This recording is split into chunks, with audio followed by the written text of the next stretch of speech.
नाहीये आणि त्याच्यामुळे मुलांचं शिक्षण थांबतंय. हो. दुसरीकडे जो उल्लेख तुमच्या बातमीमध्ये आता आला की शाळांमध्ये मुलं कमी झाली आहेत 1ली ते 4थी पर्यंत किंवा 1ली ते 7वी पर्यंत आणि शिक्षकांची संख्या मात्र तीच राहिली आहे. तर आता या आकडेवारीकडे पाहताना सर्वसाधारणपणे लोकांचा कल कसा राहतो की शिक्षकांना विशेषतः अनुदानित शाळांमधल्या जिल्हा परिषदेच्या शाळांमधल्या यांना 6व्या-7व्या वेतन आयोगाचा पगार मिळतो. मग ते 60,000 70,000 1,00,000 जो काही पगार घेत असतील एवढा पगार घेतात आणि कमी मुलांना शिकवतात. मग यांचा सगळा पगार फुकट जातो असं एक सर्वसाधारण चित्र आहे लोकांच्या मनातलं. ते तुम्हाला पूर्ण गैर आहे असं म्हणता येत नाही. पण यातलं एक कारण आपण असं पाहिलं पाहिजे की ज्या शाळांमध्ये ती माणसं नेमली गेली त्यावेळेला त्या शाळांमध्ये पुरेशी विद्यार्थ्यांची संख्या होती. विद्यार्थ्यांची संख्या कमी होण्याचं काय कारण होतं तर विद्यार्थ्यांची संख्या कमी होण्याच्या अनेक कारणांपैकी एक कारण लोकांनी त्या जिल्हा परिषदांच्या शाळांमधनं मुलं काढली आणि नंतर ती मुलं अनुदानित शाळांमध्ये खाजगी अनुदानित मध्ये घातली किंवा सीबीएसई आयसीएसई बोर्डाच्या शाळांची ज्या प्रमाणामध्ये संख्या वाढली त्यामुळे घातली. आता हे सगळं जे आहे ते राज्याच्या शिक्षण धोरणामधल्या निर्णायकी भूमिकेचा परिणाम आहे. म्हणजे शाळांमध्ये शिक्षक काही ठिकाणी जास्त झाले ही गोष्ट खरी आहे.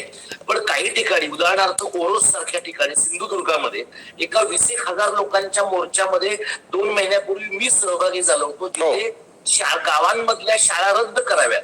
त्या 0 शिक्षकी शाळा आहेत तर त्या रद्द कराव्यात अशा प्रकारचं सरकारने धोरण घेतल्यामुळे शाळांचे शिक्षक शाळांमधले मुख्याध्यापक पालक मुलं असे सगळे मोर्चांमध्ये आले होते.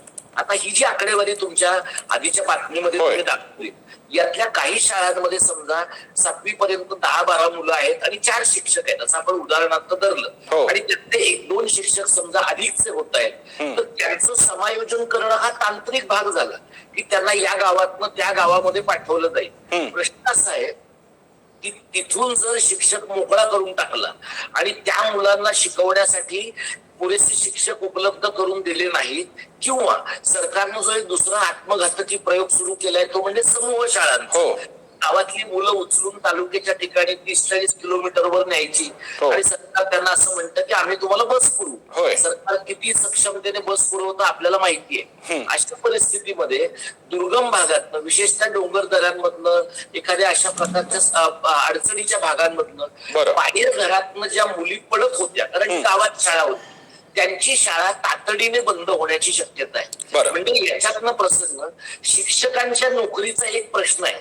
शिक्षकांमध्ये पण 2 प्रकारचे गट आहेत. एक म्हणजे ज्यांच्या अनुदानित नोकऱ्या आहेत ज्यांच्या पगारावर काही गदा येत नाही जे कदाचित जुन्या पेन्शन मध्ये आहेत आणि त्याच्यामध्ये एक शिक्षकांचा वर्ग असाही आहे की त्यांना असं वाटतंय आपण निवृत्त होऊ ना मग पुढे शाळांचं काही झालं तरी चालेल. शिक्षकांचा वर्ग नाहीये असं म्हणणं ही आत्मवंचना करणारं ठरेल कारण असा शिक्षकांचा वर्ग आहेच. पण दुसरीकडे असा पण शिक्षकांचा वर्ग आहे की जे 5,000 8,000 अशा प्रकारच्या पगारावर कामं करतायत आणि त्यांना असं वाटतंय की 2-3 वर्ष नोकरी केली आपण की शिक्षण सेवक झाल्यावर आपल्याला कन्फर्मेशन मिळेल किंवा पवित्र पोर्टल मधनं आपली नेमणूक होईल.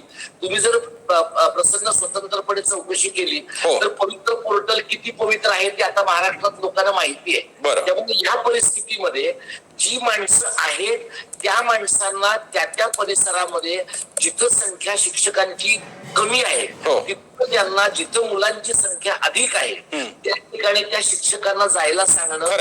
अशा ठिकाणी मग शिक्षकांनी आमदार माझ्या ओळखीचा आहे खासदार माझ्या ओळखीचा आहे मी याच्या भावकीतला आहे असले उद्योग न करता त्यांनी करिअरच्या कोणत्याही टप्प्याला नव्या मुलांना शिकवण्याच्या मानसिकतेमध्ये राहिलं पाहिजे. या बाबतीमध्ये शिक्षक